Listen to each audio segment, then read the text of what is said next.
नाज़रीन, ताज़ी पियल बरसात ने समूरी सिंध खे मुतासिर कियो, पर ज़िला जखमाबाद तालका गढ़ी खीरो खे शदीद नुक़सान रसायो आहे। फसल मुकमिल तौर तबाह थी विया ऐं माग मकाननि तोड़े कारोबारी मरकज़नि खे पिणु कापारी धकु लॻो आहे।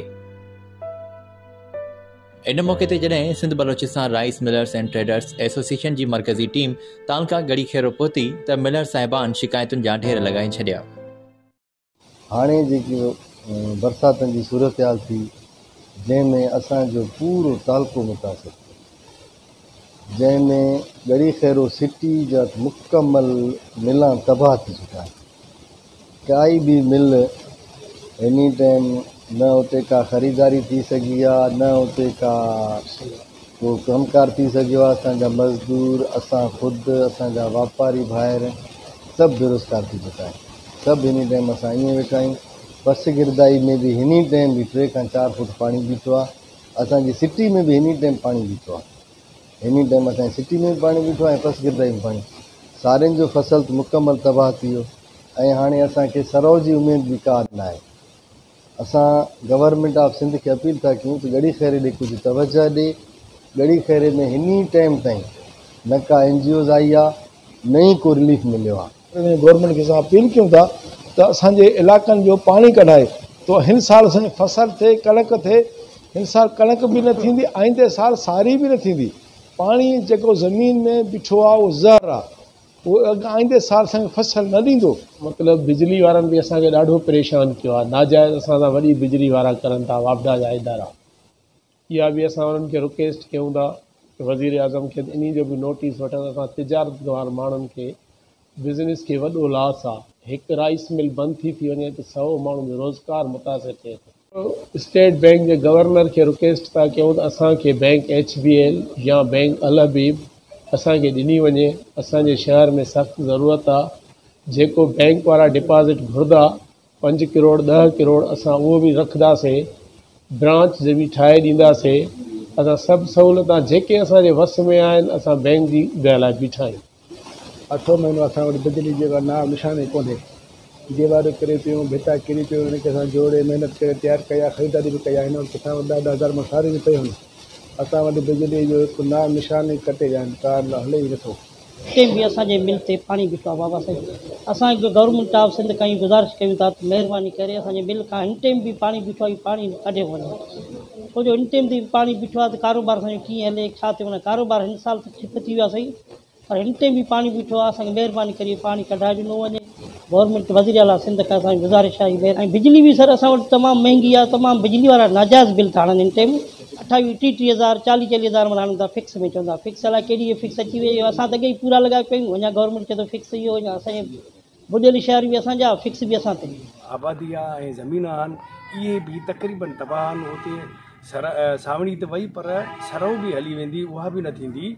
इन जे करे असां वापारी लिहाज़ सां स्टेट बैंक खे बि गुज़ारिश था कयूं त असां वटि हिकिड़ी NBP आहे ब्रांच, असांखे ॿी ब्रांच बि ॾिनी वञे ताकी असांजे लाइ इहो सहूलियत थिए ऐं असांजे कारखाना ऐं शहर जी सहूलियत जे लाइ कुझु करे सघूं। उहो असांजे इलाइक़े जी जेको मुकमल ज़मीनूं आहिनि उहे ताल तक बुॾियल आहिनि ऐं पाणी बिल्कुलु बि मतिलबु घणे हद कढियो न वियो आहे, जंहिंजे करे जेका ईंदड़ फसल आहे उहा बि न थियण जो ख़तरो आहे। ऐं इन खां अलावा असां गवर्नर स्टेट बैंक खे इहा गुज़ारिश करूं था कि गढ़ी खैरे में कोई ॿी ब्रांच न आहे, मतिलबु नेशनल बैंक ऐं सिंध बैंक खां सवा ॿी कोई ब्रांच न आहे।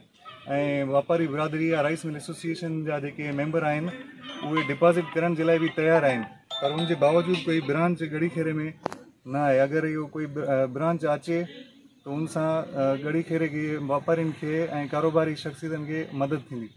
फ्लड जे हिसाब में तमामु असांजे गढ़ी खैरे जेके बि मिल जेके आहिनि डैमेज थी चुका आहिनि। ख़ुदा असां अॻु में बि अपील कई आहे, असां हाणे बि अपील कयूं था पिया DC साहब खे, मुख़्तियारकार खे, जेके बि इंतज़ामिया जा आहिनि। असां उन्हनि खे पुरज़ोर अपील था कयूं, महिरबानी करे असांखे पाणी कढण जी कोशिशि कनि।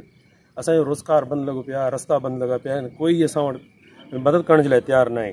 असां अॻु में बि DC साहब खे दरख़्वास्त ॾिनियूं, असां हाणे बि असां दरख़्वास्त था पिया, अपील बि कयूं था पिया, बराए महिरबानी असांजो कुझु मिड़ी असांजो रोज़गार जे लाइ असांजी सोच करनि। बिस्मिल्लाह रहमान रहीम। अॼु ईअं ई इन एसोसिएशन जे बिहाफ ते गढ़ी खैरे जे मिलर्स दोस्तनि वटि आयल आहियूं त हुननि जा जेके मसइला आहिनि फ्लड खां पोइ आहिनि उन्हनि ते को गौर वीचार कयूं ऐं को रिलीफ ॾियारे वठी ॾियण में को उन्हनि जी हेल्प कयूं। सो सभिनी दोस्तनि पंहिंजा हाल अहिवाल ॾिना। हिन में मेन इशू हिकिड़ो हुयो फ्लड जो सर्वे। त असां वटि ही बेल्ट मुकमल मुतासिर आहे बरसातुनि जे करे ऐं हिन वक़्तु कारोबार ज़ीरो आहे असां वटि हिते गड़ी खेरे में।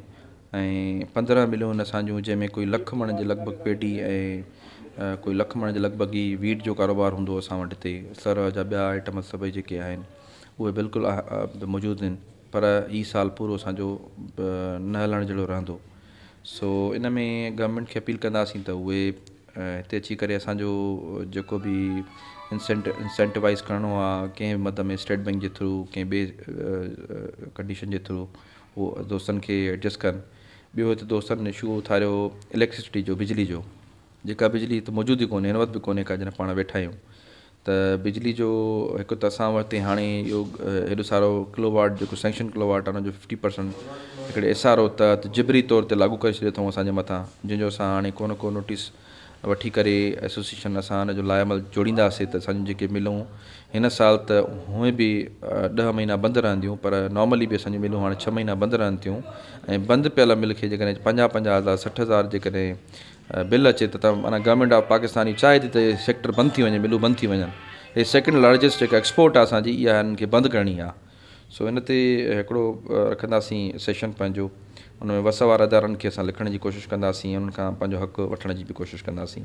टियों बैंक जो इशू आहे हिते नेशनल बैंक आहे, सिर्फ़ु नेशनल बैंक हिते मौजूदु आहे ऐं अकेली बैंक हुजण जे करे उहो मोनोपलाइज़ कनि था।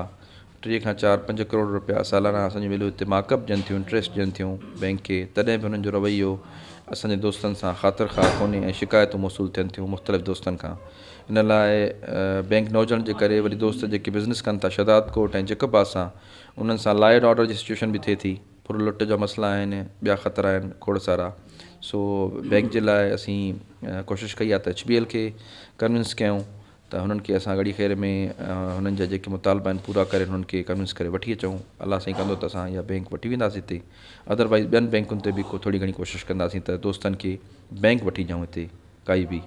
ऐं टियों आख़िरी चोथों मसइलो इहो आहे त दोस्तनि ॿुधायो त गड़ी खेरो हूअं बि डिप्राइव्ड आहे, माना बिज़नेस कम्यूनिटी राइस मिलिंग खे छॾे करे बि जिते जेके माण्हू आहिनि उहे बेयार मददगार आहिनि। काई बि NGO, को बि गवर्नमेंट डिपार्टमेंट, MPDA में NDA में को नेवी जो कोई बि इदारो हिते न पहुतो आहे हिन वक़्त ताईं त हिननि दोस्तनि जी का मालिकी कनि।